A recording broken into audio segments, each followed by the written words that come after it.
Que bom que você está conosco aqui na TV CRC Paraná, prestigiando mais essa realização inovadora do seu Conselho Regional de Contabilidade.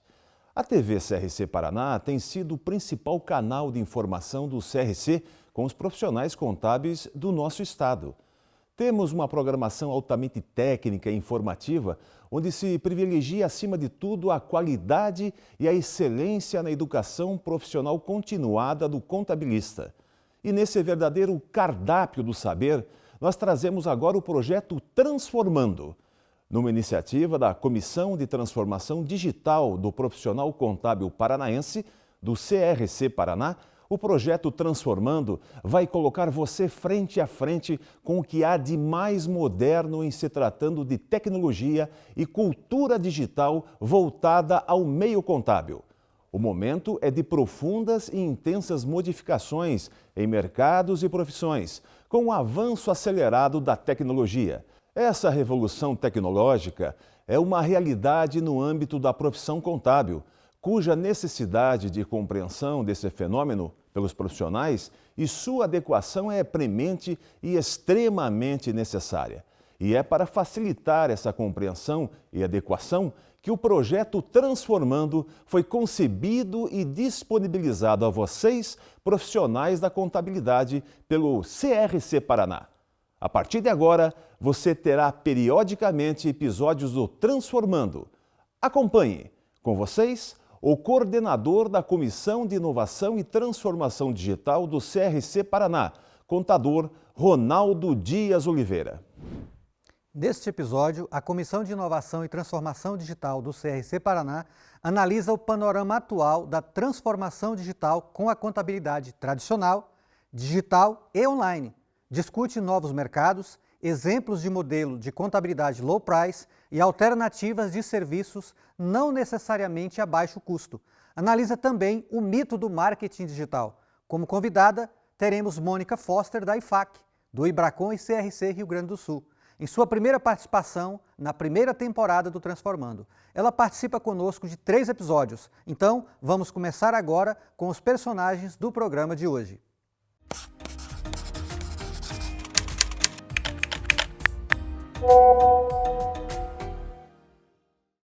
Seja bem-vinda ao programa Transformando. Fale um pouquinho, Mônica, sobre o trabalho que a IFAC está desenvolvendo para as pequenas e médias empresas. Agradeço pelo convite e pela oportunidade de estar aqui. Então, a IFAC tem um foco, e principalmente o grupo que eu presido, de se profissionalizar e permitir os melhores recursos e crescimento das firmas de pequeno e médio porte, consequentemente dos profissionais que atuam nessas firmas. Então, dentro do IFAC, a gente atua em diferentes atividades ou áreas, vamos dizer assim.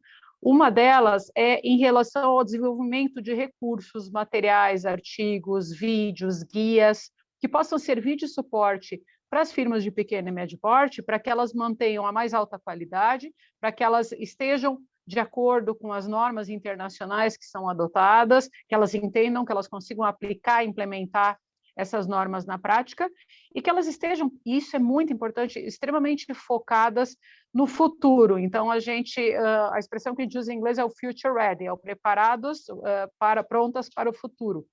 Então, esse é um aspecto. Além disso, dentro do grupo, a gente também trabalha na visão de uma firma pequena e média em relação às atualizações e criações de novas normas, tanto de ética como de auditoria internacionais. Por quê? Para ter uma visão da firma pequena do que a gente chama de proporcionalidade e escalabilidade. Então, que não fique uma norma de cima para baixo, que se torne demasiadamente, talvez, burocrática, formalista demais, e que se torne inviável a sua adoção na firma pequena. E o terceiro papel, a terceira atividade, mas que é tão importante quanto as outras, é o falar em nome das firmas pequenas. Então, é o se fazer presente em diferentes eventos, em diferentes áreas, em diferentes ambientes, em nome das firmas pequenas, para demonstrar que sim, elas também têm toda a capacidade, têm todo o preparo e têm toda a qualificação para a sua atuação. Perfeito, muito importante esse trabalho e, de fato, dar voz, né, a essas pequenas empresas nesses âmbitos é algo muito importante, né, porque, às vezes, muitas das normas e muitas das regras que são construídas, elas são construídas sob o ponto de vista das grandes empresas, né, que têm uma organização melhor, que têm uma estrutura administrativa mais robusta, né, e acaba que não traz essa visão do pequeno, que é um universo totalmente diferente, né. O Alexandre vai fazer para você também aqui uma pergunta. Alexandre, fica à vontade. Opa! Olha, Mônica, algumas pequenas e médias empresas, hoje em dia, se envolvem com assuntos muito complexos, né? Assuntos esses que antes, né, com as tecnologias antigas, eram disponíveis apenas para as grandes empresas, né? Para estruturas muito grandes, né?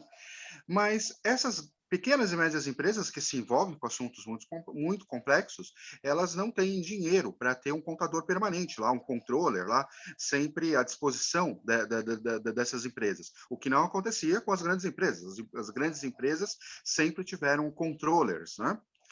É possível, né, oferecer, uma pequena e média empresa, oferecer um serviço contábil com qualidade internacional a um custo que o pequeno empresário possa pagar? Possível é. Claro que quando a gente fala em custo que o pequeno empresário possa pagar, a gente tem que considerar o valor do nosso trabalho. Então, eu sou bastante cuidadosa ao mencionar que a gente possa fazer frente a um custo que ele possa pagar, porque eu acho que a gente tem que focar mais em fazer o pequeno empresário entender o valor agregado que tem na prestação do serviço que a firma pequena está prestando, pequena ou de qualquer porte, né, o que o profissional de contabilidade está prestando para ele. Então, não se trata, obviamente, de gerar um custo abusivo, de gerar um custo que não se justifique, mas a gente tem que ter muito cuidado com a questão de aviltamento de honorários.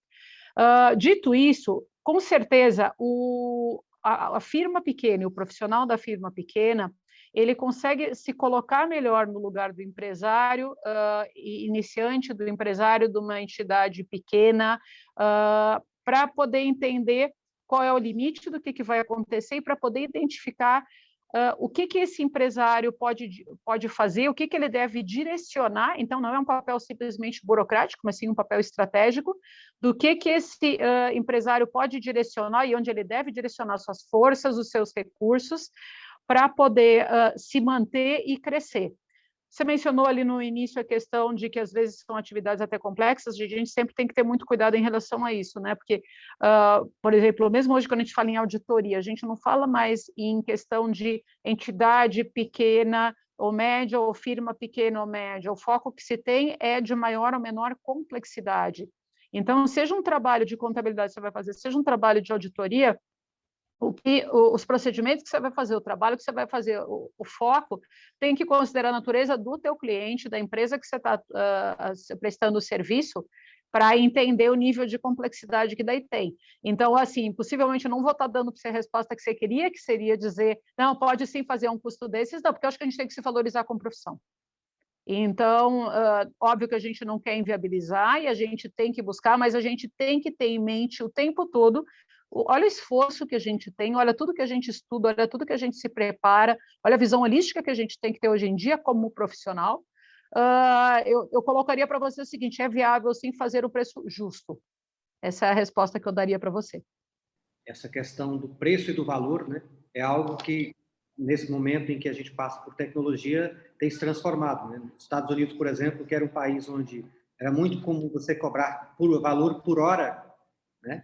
Então, você fazer determinado serviço, cobra tanto por hora. Mas com a digitalização e a aplicação de tecnologia, a questão da hora ela já começa a ser um tipo de métrica que já não é tão adequado, né? Porque o principal não é o tempo que se trabalha, que se faz para determinadas tarefas, mas o valor que se agrega ao negócio, ao processo do cliente. Então, isso muda um pouquinho essa mentalidade nossa, né? E aí, pode falar. Desculpa, até te cortei. Eu acho que aí a gente tem, na verdade, um balanceamento entre duas coisas, né? Eu concordo com você que a métrica da hora, pura e simplesmente, não é a mais adequada. Em alguns casos, ela é. Dependendo da atividade que o profissional vai estar desenvolvendo, porque a gente tem que lembrar que tem muito trabalho que a gente faz que se requer toda a construção de um arcabouço, todo um envolvimento em atividades técnicas que muitas vezes o teu cliente não enxerga ele não tem essa percepção, ele não sabe o esforço que gera para você preparar tudo aquilo. Então, em algumas atividades da nossa profissão, eu diria para você que a métrica da hora de trabalho ainda é válido. Agora, sim, tem ampliado a gama de serviços que a gente pode prestar e nas quais a gente pode atuar, que a gente tem como demonstrar o output, o produto final que a gente está gerando para o nosso cliente, e nesses casos é até mais justo que a gente tenha o nosso honorário baseado no efetivo resultado que ele consegue, porque às vezes, independente do número de horas alocadas, é um resultado extremamente valoroso para essa empresa. Então, eu diria para você o seguinte, nem tanto ao céu, nem tanto à terra, mas no mínimo a gente tem que sair da zona de conforto daquela acomodação de fazer simplesmente a hora e avaliar caso a caso e fazer uma customização em cima disso. Perfeito. Isso é algo que os nossos colegas advogados, né, fazem muito bem, né? Então, normalmente, ele atrela, olha, o resultado que eu vou te dar nessa causa é de tantos R$1.000, consequentemente, eu quero um pedaço desse ganho que você vai ter, proporcional ao resultado que eu vou te entregar, né? E no meio contábil, isso ainda é muito raro, né? E eu acho que, como você bem colocou, cada vez mais nós precisamos fazer esse balanceamento entre os tipos de trabalho versus o resultado proporcionado, o valor agregado ao serviço, e nos trabalhos que são, de fato, dispendioso do ponto de vista de tempo, né? E fazer também de forma proporcional ao tempo, mas uma métrica só, ela acaba ficando capenga, dependendo do tipo de serviço e do valor que você consegue agregar, né, às pequenas empresas. A parte básica que a gente tem que levar e ter em mente é o que eu mencionei antes, que é a questão da valorização. O que a gente ainda observa muito no mundo todo é que o profissional, você mencionou a questão do advogado, o profissional de contabilidade nem sempre dá valor ao que ele mesmo faz.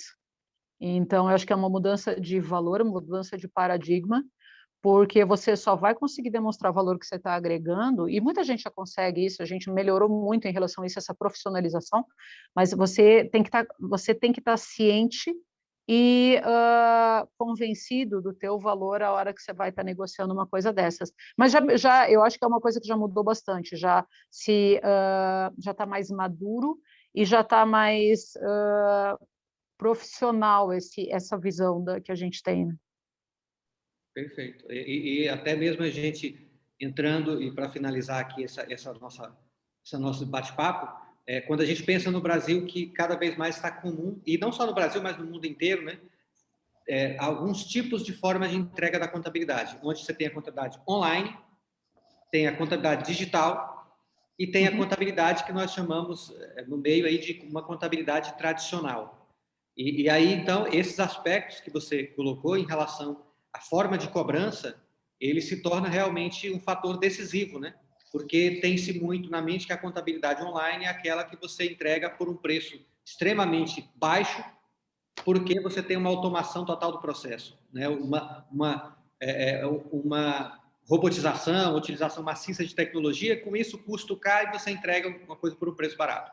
Na digitalização, você tem aí a entrega de produtos por meio digital, onde você recebe as informações de meio digital, também com ganhos de produtividade, e a contabilidade tradicional, onde você tem tudo manual, digita tudo normal, né? Então, esse ponto que você colocou é importantíssimo, para que você possa dosar, né? Porque você também não pode pegar toda a eventual ganho de produtividade de um trabalho e simplesmente abater tudo isso no preço e entregar isso a preço de banana, né? Eu, pessoalmente, tenho uma preocupação muito grande do que, na prática, acontece em relação à questão da contabilidade online.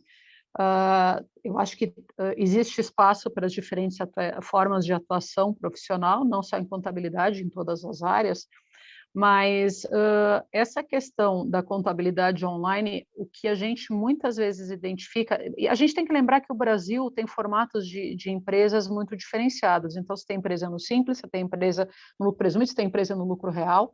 A complexidade das operações varia e evolui, né, dentro dessa escala, as obrigações variam em relação a isso. Dependendo do perfil da natureza do negócio, você vai ter exigências e necessidades muito diferenciadas. Então, assim, eu não vejo como, por exemplo, uma empresa que esteja sob o lucro real, ou que esteja sob o lucro presumido e que tenha, por exemplo, seja controles com operações com o exterior, seja operações em grupo que envolva movimentações entre uma e outra, no formato como hoje existe a disponibilidade da contabilidade online, eu não vejo isso como viável. Por quê? Porque vai ficar muita coisa mal feita. Uma empresa no Simples, acredito que possa ser feito. Agora, uma empresa que tenha complexidade em suas operações, seja de que âmbito for, a questão da contabilidade online, o que na prática eu tenho muitas vezes visto? É aquele cliente que migra para a contabilidade online com o argumento da redução do honorário e depois de um X tempo volta com uma pilha, uma sacola de autuações, intimações e queixas decorrentes disso. Então, há espaço sim, mas a gente tem que ver aonde. É aquela coisa, não pode trocar gato por lebre, a gente tem que ter muito cuidado em relação a isso. A contabilidade digital, eu acho que eu vejo a contabilidade digital como a questão da integração entre o sistema de gestão de uma empresa e o escritório contábil, né? O que você pode comunicar eletronicamente da informação, vai e volta. A contabilidade digital, na prática, está muito vinculada à contabilidade tradicional. Ela é uma contabilidade tradicional que se utilizou da tecnologia para fazer o seu serviço. Eu acho que se antes isso já não acontecia, com a pandemia, isso ficou uma coisa muito vigente. Então, eu quase não diferencio a questão da contabilidade digital da tradicional, salvo o aspecto que potencialmente você consiga fazer migração de dados e sendo muito transparente com você, quando a gente fala de uma entidade pequena, isso às vezes é muito difícil, porque a entidade pequena, às vezes, não tem um sistema próprio, ela faz tudo numa planilha eletrônica. Então, se conseguir essa migração de dados, não é tão simples, a gente tem que ser realista em relação a isso. Então, se você me perguntar, tá, você acha que a tradicional é ruim, não tem mais espaço? Em certos casos, ela tem. Em certos casos, o nosso cliente ainda vai precisar fazer nesse formato.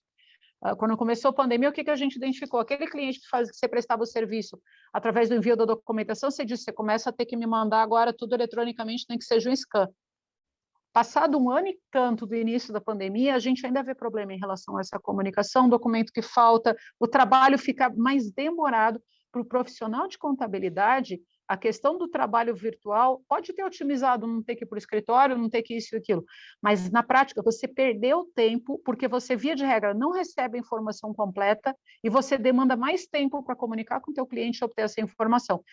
Eu sou otimista de acreditar que com o tempo isso vai se ajustar, mas ainda tem um ponto bastante crítico. Então, em resumo, assim, contabilidade online eu acho que serve mais para situações específicas e o empresário tem que ter muito cuidado de não pegar um gato por lebre, de querer, por um custo mais baixo, vai ter um atendimento que não vai cobrir toda a complexidade da sua operação, se for o caso. E a digital, junto com a tradicional, eu acho que a gente ainda consegue agregar muito valor. Talvez o que falta um pouquinho para o profissional é, além de entregar as obrigações, entregar as suas rotinas, é o sentar com o seu cliente, ver do viés estratégico, discutir sobre os números, ter um papel de, vamos dizer assim, talvez não é consultor, mas de dar esse suporte para permitir que o empresário utilize a informação contábil na sua gestão e na sua definição de estratégia. Perfeito. Também concordo com esse ponto. De fato, a gente por isso que esse programa chama-se Transformando, né? Porque nós estamos em transformação o tempo todo e eu costumo dizer que na pandemia nós tivemos uma transformação digital a forceps, onde quem não tinha se transformado e nem iniciado teve que cumprir todo esse processo de forma muito rápida, né? E ter que chegar, mudar, ou seja, para a contabilidade tradicional, para uma digital, ou até mesmo aqueles que vão atender esse tipo e esse nicho específico de cliente, entregar em uma contabilidade online. Perfeito. Mônica, desde já, muito obrigado pela sua participação aqui no nosso programa Transformando. Esperamos que vocês tenham bastante sucesso aí na IFAC, junto às pequenas e médias empresas, que possam levar realmente essa característica, né, e dar voz a essas pequenas empresas junto aí a tantas questões importantes para a gestão e para o uso da contabilidade enquanto instrumento de gestão também para as pequenas empresas. Obrigada, é ótimo ter essa oportunidade de estar participando e de a gente poder interagir, porque no final do dia somos todos profissionais, né? É interesse nosso o crescimento e a valorização da nossa profissão. É isso aí, então, um abraço pessoal, até a próxima, fique de olho aí no Transformando. Você acompanhou mais um episódio do projeto Transformando, que irá, com certeza, transformar o seu dia a dia como profissional da contabilidade. Fique atento, não perca o próximo episódio. E não esqueça, no site do CRC Paraná, no espaço das comissões, você vai encontrar o conteúdo complementar do programa de hoje para que você possa se aprofundar ainda mais neste assunto. Conselho Regional de Contabilidade do Paraná. Siga este conselho.